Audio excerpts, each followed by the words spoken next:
Shalom, sahabat Bible Study Online CK7 yang dikasihi Tuhan Yesus Kristus. Hari ini kita akan melanjutkan bahasan kita pada Yesaya pasal yang ke-30. Bagaimana kalau kita mempercayakan pertolongan kita di luar Tuhan, semua akan menjadi sia-sia. Kita akan belajar bagaimana peringatan Nabi Yesaya kepada umat Allah tentang aib atau nanti akan adanya celaka pada waktu mereka mempercayai Mesir sebagai pertolongan mereka menghadapi musuh-musuh mereka yang akan menyerang. Padahal Alkitab berkata bahwa pertolongan yang sesungguhnya hanya datang dari Tuhan. Mari pada hari ini kita siapkan hati kita menyembah Dia, kita membangun keintiman kita dengan Allah. Dan kita akan melihat bagaimana sungguh bahwa pertolongan itu bukan datang dari yang lain kecuali datang dari Tuhan Yesus Kristus. Bapa, kami bersyukur untuk hari ini. Kami bersyukur untuk kekuatan, untuk anugerah dan rahmat-Mu. Kami berdoa Tuhan, biarlah kiranya pemahaman kami bahwa hanya Engkaulah satu-satunya pertolongan, penolong kami yang setia dan tidak pernah gagal. Engkau yang menolong kami tepat pada waktu. Terpujilah Engkau Tuhan Yesus. Terima kasih Tuhan. Oh, kami memuji-Mu, kami menyembah-Mu. Haleluya.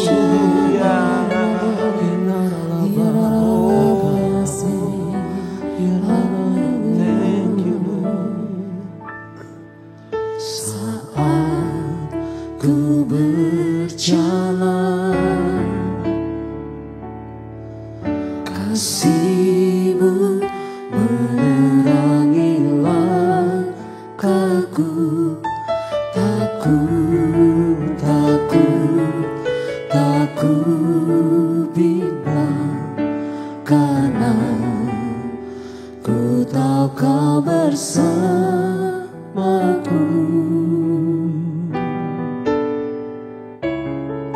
Saat ku berjalan, kasih-Mu menerangi langkahku. Takut bimbang, karena ku tahu Kau bersamaku. Kau lebih tahu yang terbaik bagiku. Kau lebih sanggup pulihkan hidupku. Ku berserah, ku percaya hanya Yesus penolongnya setia.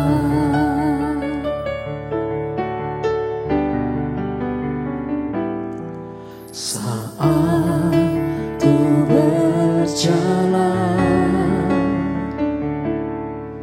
kasih-Mu menerangi langkahku.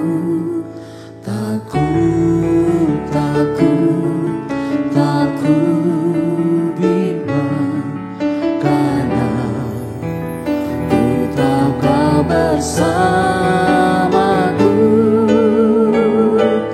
Kau lebih tahu yang terbaik bagiku.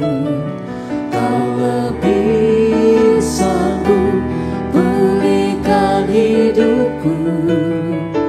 Ku berserah, ku percaya hanya Yesus penolongnya setia. Kau lebih tahu yang terbaik bagiku. Kau lebih sanggup pulihkan hidupku.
tertuju padamu.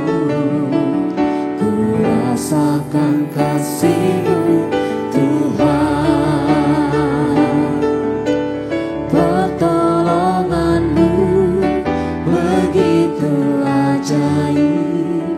Kau telah memikat hatiku. Di saat aku tak sanggup lagi, di situ tangan-Mu bekerja. Pertolongan-Mu begitu ajaib. Kau telah memikat hatiku. Kini mataku tertuju padamu. Ku rasakan kasih-Mu Tuhan.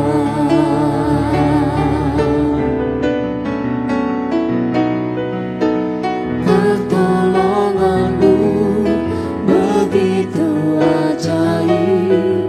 Kau telah memikat hatiku. Di saat aku tak sanggup lagi, di situ tangan-Mu bekerja. Pertolongan-Mu begitu ajaib. Kau telah memikat hatiku. Kini mataku tertuju padamu. Ku rasakan kasih-Mu Tuhan. Kini mataku tertuju padamu. Ku rasakan kasih-Mu Tuhan. Kini mataku tertuju padamu. Ku rasakan kasih-Mu Tuhan. Sungguh kami akan menyadari bahwa ketika tangan perkasa-Mu itu menolong kami Tuhan, Engkau tidak pernah meninggalkan kami. Engkau tetap setia dengan perjanjian-Mu dan dengan kasih-Mu.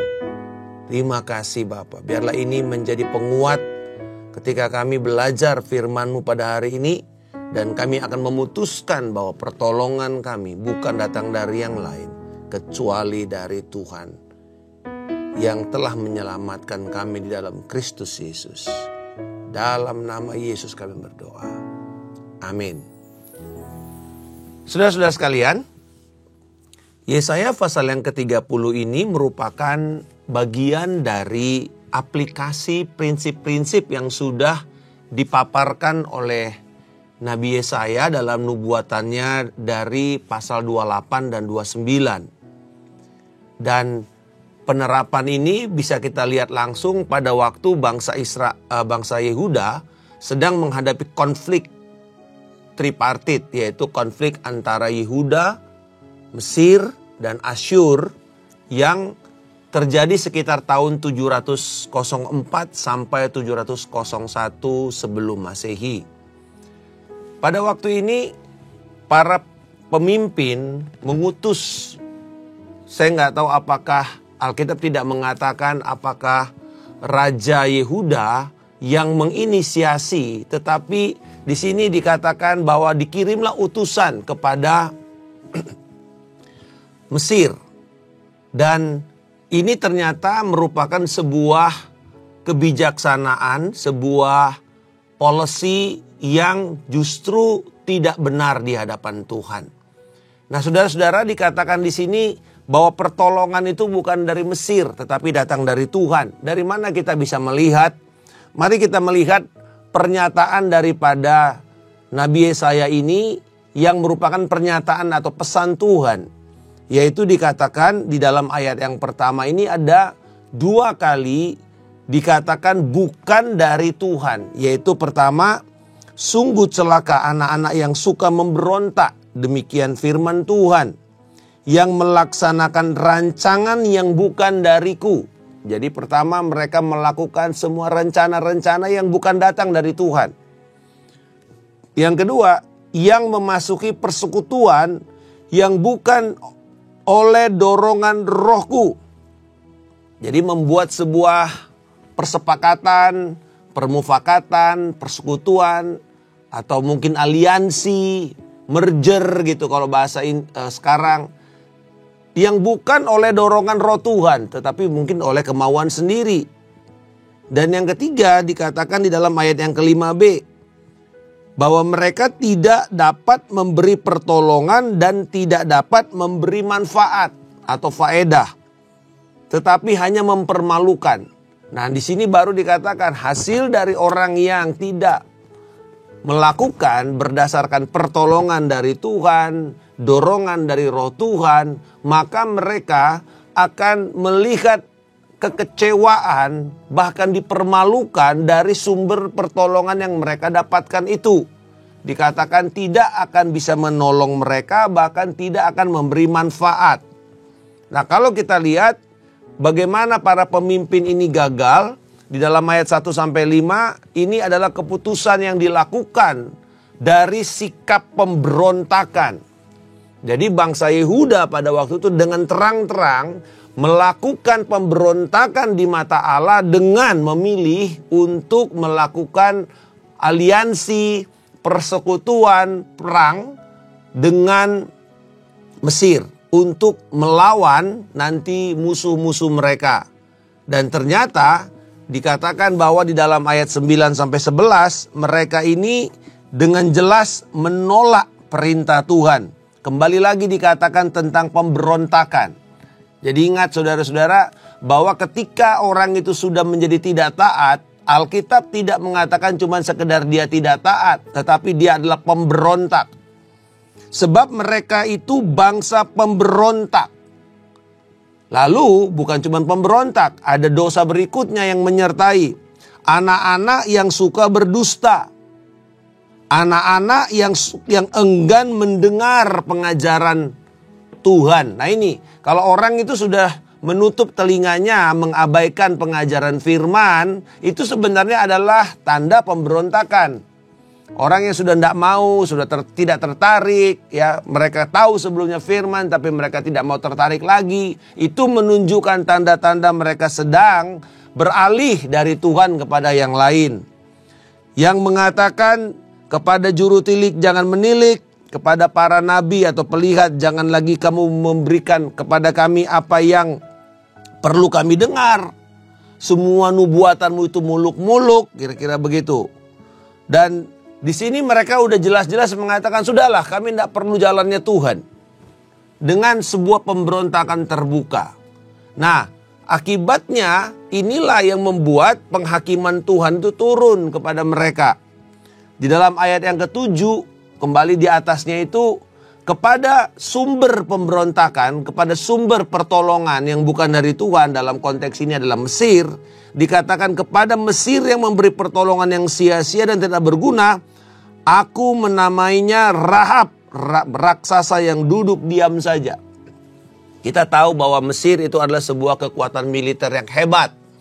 Tetapi dikatakan nanti kamu cuma menjadi seperti seorang pelacur yang cuma duduk diam saja. Kamu tidak bisa bikin apa-apa. Ketika Tuhan menghakimi bangsa itu, kamu tidak bisa menolong mereka juga. Nah saudara-saudara, kita melihat bagaimana Allah akan bangkit melawan umatnya sendiri yang sudah dalam posisi pemberontakan. Nah pada waktu di masa depan, Allah kemudian membuka mata daripada umat Tuhan. Coba kita lihat di dalam ayat 20. Dikatakan, walaupun Tuhan memberi kamu roti kesesakan dan air kesengsaraan. Nah itu roti kesesakan, air kesengsaraan berbicara mengenai penghakiman yang datang dari Tuhan. Pengajarmu tidak akan menjemunyikan diri lagi dan matamu akan terus melihat Dia. Jadi walaupun memang ada persoalan, ada masalah, ada nanti penghakiman Tuhan, tapi dikatakan bahwa Pengajarmu tidak akan menyembunyikan dirimu. Nah, kita bisa melihat ini di mana? Pada waktu mereka nanti dibuang, Tuhan tetap memberikan kepada mereka para nabi. Tuhan memberikan kepada mereka nubuat-nubuat, nabi-nabi seperti Yeremia, Yeskiel, yang terus berbicara kepada mereka, bahkan juga Daniel, untuk mengarahkan mereka tentang bagaimana mereka hidup di tengah-tengah situasi yang sulit. Nah, saudara-saudara, bagaimana Allah terus memperhatikan mereka. Dan tujuannya, kenapa penghakiman ini datang? Ayat 22. Engkau akan menganggap najis patung-patungmu yang bersalut perak dan berhala-berhalamu yang berlapis emas. Engkau akan membuangnya seperti kain haid sambil berkata kepadanya, enyahlah. Saudara-saudara, kalau kita akan simpulkan nanti di perjanjian lama, bahwa perjanjian lama itu kegagalan Israel dari mulai bangsanya, rajanya, terhadap Taurat Tuhan. Dan kegagalan ini satu yang paling jelas, yaitu mereka gagal melakukan yang pertama daripada perintah Tuhan. Tidak boleh ada berhala.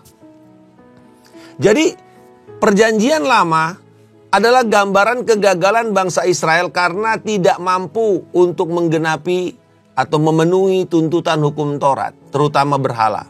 Nah, di dalam perjanjian baru, kita melihat Yesus itu tidak pernah sama sekali menyinggung tentang berhala-berhala yang ada di dalam patung-patung yang ada di bangsa Israel. Nggak pernah ada. Kenapa? Karena setelah mereka kembali dari Babilonia, mereka udah kapok. Kapok menyembah berhala. Nah ini ayat ini menjadi penggenapannya. Enyahlah, kami tidak lagi akan membuat berhala-berhala berlapis emas. Tidak ada lagi setelah itu. Terafim itu tidak ada lagi semuanya. Ya, jadi yang ada nanti yang lain lagi masalahnya mereka. Tetapi mengenai penyembahan berhala betul-betul putus. Sejak mereka nanti kembali dari dari Babilonia. Nah, saudara-saudara, di sini kita bisa melihat tujuan penghakiman Allah itu selalu akan membawa pertobatan. Selalu akan membawa perubahan hati daripada umat Tuhan itu sendiri. Dan sebagai hasilnya, tentu mereka akan meletakkan kepercayaan mereka kembali kepada Tuhan. Di dalam ayat yang ke-15, sebab beginilah firman Tuhan Allah yang Maha Kudus Allah Israel, dengan berbalik kepadaku dan tinggal diam, kamu akan diselamatkan. Dan dalam tinggal tenang dan percaya terletak kekuatanmu. Tetapi kamu tidak mau. Nah, ini jadi kan tadi dia bicara masalah bahwa kamu gak mau bertobat. Tetapi sebenarnya kuncinya di mana? Di dalam pertobatan, di dalam tinggal tenang, di dalam percaya, kamu akan mendapatkan kekuatan.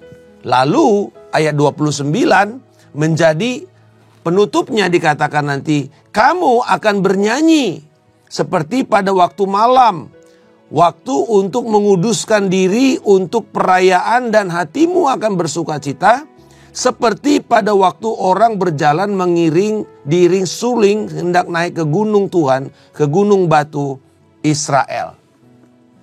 Jadi saudara-saudara sekalian, kalau kita melihat bahwa kisah ini kita rangkum ya, kita menelusuri kehidupan bangsa Israel. Awalnya bangsa Yehuda ini, ya kerajaan Yehuda ini dihukum Tuhan karena tidak mau mendengar rencana Tuhan. Mereka memberontak.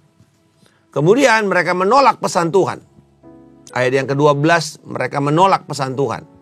Lalu kemudian orang-orang yang keras kepala ini mendengar Allah berbicara kembali kepada mereka.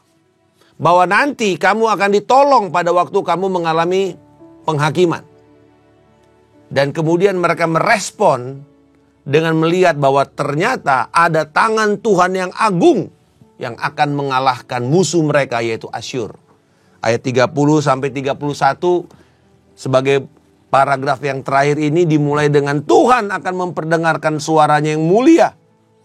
Akan memperlihatkan tangannya yang menghantam dengan murka dan dahsyat, dan nyala api yang memakan habis, dengan hujan lebat, angin ribut, hujan batu. Sebab Asyur akan tercekam oleh suara Tuhan pada waktu ia memukul mereka dengan gada. Artinya, pada waktu mereka bersandar kepada Tuhan, Tuhan sendiri akan berperang untuk mereka. Jadi, para pemimpin-pemimpin ini mau disadarkan sama Tuhan. Seberapa hebat sih Mesir itu dengan kuda-kudanya. Kamu bersandar kepada kuda-kuda Mesir. Kamu merasa bahwa kuda-kuda Mesir itu lebih cepat daripada Tuhan. Kereta-kereta kuda mereka dan justru pengharapan yang mereka taruh itu adalah pengharapan yang penuh dengan tipu daya. Dan akhirnya kamu justru akan malu pada waktu kamu mengandalkan semua kekuatan itu. Saudara-saudara, apa yang kita bisa lakukan di sini sebagai pembelajaran kita? Nubuatan ini mengingatkan kepada kita bahwa usaha manusia yang tergesa-gesa untuk membuat persekutuan, perjanjian dengan orang-orang lain kecuali menunggu dan berharap dan meminta Tuhan memberi petunjuk lalu kita berjalan. Maka upaya yang tergesa-gesa itu untuk membuat perjanjian, persekutuan ataupun mungkin kesepakatan akan menghancurkan cepat atau lambat nantinya. Itu saya belajar di dalam perjalanan rohani saya. Segala keputusan yang sifatnya tergesa-gesa justru akan membawa bahaya.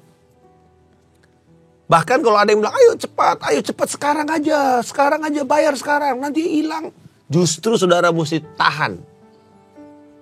Karena justru dunia caranya begitu. Akan menguasai emosi saudara. Ayo ini sebelum tenggat waktu. Gini kalau enggak nanti akan hilang begini. Jangan. Apalagi kita tahu bahwa Tuhan tidak mendorong kita ke sana. Hanya nanti kemudian kita dipermainkan oleh emosi kita. Jelas-jelas ini merupakan upaya pemberontakan di mata Tuhan. Nah karena bangsa Yehuda ini tidak mempercayai Allah, maka berkat-berkat yang sebelumnya sudah ada berubah menjadi kutuk, saudara. Ya, nah penerapannya kepada kita sekarang ini apa? Khotbah Yesaya memberikan tantangan yang akan dihadapi oleh banyak orang percaya dalam hidupnya sekarang ini. Tantangannya apa? Haruskah mereka dengan tenang mempercayai kekuatan dan kelepasan dari Tuhan di masa-masa sulit untuk menghadapi satu rintangan yang sulit untuk dihadapi? Haruskah kita melakukan segala sesuatu yang mungkin dilakukan oleh manusia? Jadi artinya ya usaha dong Pak. Maka kita mesti usaha cari sini cari sana untuk meraih kemenangan dengan kekuatan, dengan bantuan orang lain. Jadi mana yang harus kita lakukan Pak? Nunggu Tuhan? Atau ya lakukan saja yang ini, apa aja yang penting kita jadi dulu? Atau saudara memilih jalan Tuhan yang menawarkan kehidupan? Ya, karena pilihan lain akan membawa kepada kegagalan dan kematian. Jadi sebenarnya caranya bagaimana kita pertama mencari dulu kehendak Allah, mencari tuntunan Tuhan, mendengar arahan dari Allah, firman Tuhan, lalu kemudian kita mulai melangkah dan mulai melihat, mulai berjalan. Dan kalau kita sudah tahu bahwa ini sudah tidak boleh, jangan coba-coba diupayakan pembenarannya, apapun itu sebenarnya. Karena itulah yang akan menjadi pintu masuk si jahat untuk mengecoh kita. Jadi bagaimana caranya? Apa yang harus kita lakukan untuk kita bisa benar-benar mempercayai Allah? Yesaya mengindikasikan lewat nubuatan ini kepada umat Allah. Pertama, bertobat dulu dari tindakan pemberontakanmu. Dari tindakan kamu pernah mengandalkan kekuatanmu sendiri. Berbalik dari situ. Tadi ayat 15, berbalik dari jalanmu yang jahat dan tinggal tenang, percaya Tuhan akan mulai bekerja. Langkah kedua, bersandar dengan aman pada keselamatan yang Allah sudah kerjakan.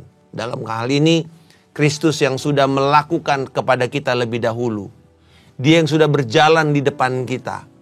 Mari kita percaya akan tuntunannya. Alkitab mengatakan firman itu seperti apa? Terang pelita.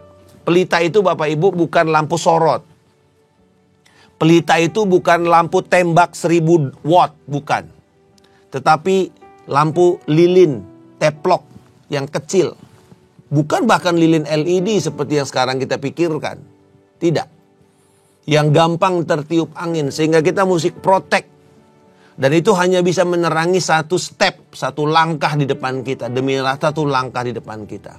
Tetapi ketika kita belajar untuk bersandar kepada firman ini, walaupun kelihatannya pelan, tetapi justru itu aman. Dan saudara akan belajar, percaya. Saya ingat pada waktu saya naik Jabal El Mosa itu, bukit yang naik untuk sampai kepada Bukit Musa di Mesir. Dan kita mesti naik onta ke sana. Ada yang memilih jalan kaki, tapi ada yang memilih naik onta. Saya memilih naik onta pada waktu itu karena saya belum pernah punya pengalaman naik onta. Ontanya kan besar. Dan pertama malam-malam jam 2 pagi ya, dibawa sama yang bawa ontanya itu masih kelihatan, masih kedengeran suaranya. Mereka ngomong dan semua, saya aman, tenang-tenang saja. Dan saya udah dikasih tahu, Pak, pokoknya jangan macam-macam, jangan bikin ribut, jangan bikin gaduh gitu ya, jangan goyang-goyang gitu. Pokoknya percaya aja sama apa yang ada di onta ini. Lalu kemudian saya jalan, lama-lama makin senyap, saudara. Makin senyap, makin gak ada orang, makin lama kayaknya seperti makin jauh gitu loh. Lalu kemudian saya mulai nggak lihat kiri kanan gelap, lalu saya cuma lihat ke atas. Wah, lumayan ada pemandangan ya, bintangnya gede-gede karena tidak ada awan. Jadi saya bisa menikmati sambil berdoa, menyembah Tuhan. Terus jalan, goyang sampai ke atas. Pada waktu saya turun, saya mau mengatakan, mana sih trek yang kemarin kita lewatin? Dia bilang, Pak, itu Pak. Dan saya begitu kaget karena kiri kanannya jurang. Dan jauh sekali, dalam sekali.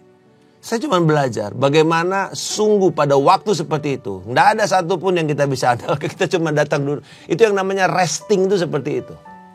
Resting. Mengandalkan Tuhan. Jadi menjadi tenang dan bukan menjadi takut. Bukan menjadi panik. Itu langkah ketiga. Menjadi tenang. Diamlah dan ketahuilah bahwa akulah Tuhan, kata firman. Lalu yang keempat, kita bersandar kepada kekuatan dan kepada keperkasaan Allah, kepahlawanan Allah. Dan yang terakhir, berhenti untuk kita mengandalkan kekuatan manusia. Karena akhirnya di dalam ayat 15 dan 16 ini sebuah peringatan kepada orang percaya bahwa kalau saudara mulai dari 15 tadi saya sudah baca, 16 dikatakan, maka kalau kamu tidak mau, malah kamu berkata, tidak, kamu mau lari dengan menunggang kuda. Maka kamu akan lari tunggang langgang. Katamu pula, kami mau mengendarai kuda yang tangkas. Nah, ini kuda yang hebat. Maka setangkas itu pula para pengejarmu. Jadi, saudara mau bagaimanapun hebatnya kita mengandalkan manusia, ada manusia lain yang lebih jahat yang bisa mengalahkan saudara. 1000 orang akan lari terhadap ancaman 1 orang. Terhadap ancaman 5 orang kamu akan lari. Sampai kamu ditinggalkan seperti tonggak isyarat di atas puncak gunung. Dan seperti panji-panji di atas bukit. Artinya saudara akan ditinggalkan sendirian. Dan itu yang terjadi kepada Israel. Itu yang terjadi kepada kerajaan Yehuda. Ketika mereka mengandalkan manusia, mengandalkan Mesir, justru mereka dikalahkan. Jadi hari ini kita belajar bahwa itu yang sikap kita kepada Allah. Nah, bagaimana sikap Allah kepada kita pada waktu kita mengandalkan langkah-langkah tadi? Allah akan bertindak dengan belas kasihannya dan keadilannya. Dia akan menjawab doa kita. Seruan minta tolong kita. Dia akan mengajarkan kita bagaimana bertindak dengan benar. Saya percaya saudara, kita bukan diam-diam, kita juga nggak boleh pasif menunggu lalu nggak tahu apa-apa gitu. Dan nggak bergerak, bukan. Tetapi Tuhan akan mendorong kita. Kita keluar, lalu kita akan ditemukan dengan orang yang memang Tuhan inginkan. Lalu kemudian kita mulai melangkah pelan-pelan. Percaya bahwa Tuhan akan menolong kita bagaimana kita bertindak benar. Tuhan melindungi kita. Dan Dia akan memberkati, menyembuhkan kita. Dan bahkan di dalam murkanya Dia akan mengalahkan musuh-musuh kita. Seperti janjinya di dalam paragraf yang terakhir terhadap Asyur. Jadi kalau kita bisa melihat di sini, saudara-saudara, ada janji Tuhan yang begitu besar kepada kita. Dan ada peringatan yang begitu hebat. Peringatannya, jangan coba-coba bersandar kepada yang lain kecuali Tuhan. Pertolongan di luar Tuhan tidak akan pernah membawa manfaat, tidak akan pernah membawa kelegaan, bahkan hanya akan membawa kebinasaan. Tetapi pada waktu kita mengalami tekanan berat, kita berseru, kita berbalik dari jalan-jalan kita yang jahat, kita mulai mempercayai Dia, menjadi tenang di dalam Dia, dan mulai melangkah, percaya akan tuntunan, langkah-langkah, step by step yang Dia tuntun lewat firman-Nya. Maka kita bisa punya keyakinan, kita akan keluar dari keadaan-keadaan sulit itu. Dan lebih dari itu, ada hal di mana mungkin kita tidak mampu untuk mengalahkannya, nah, biarkan Tuhan melakukannya.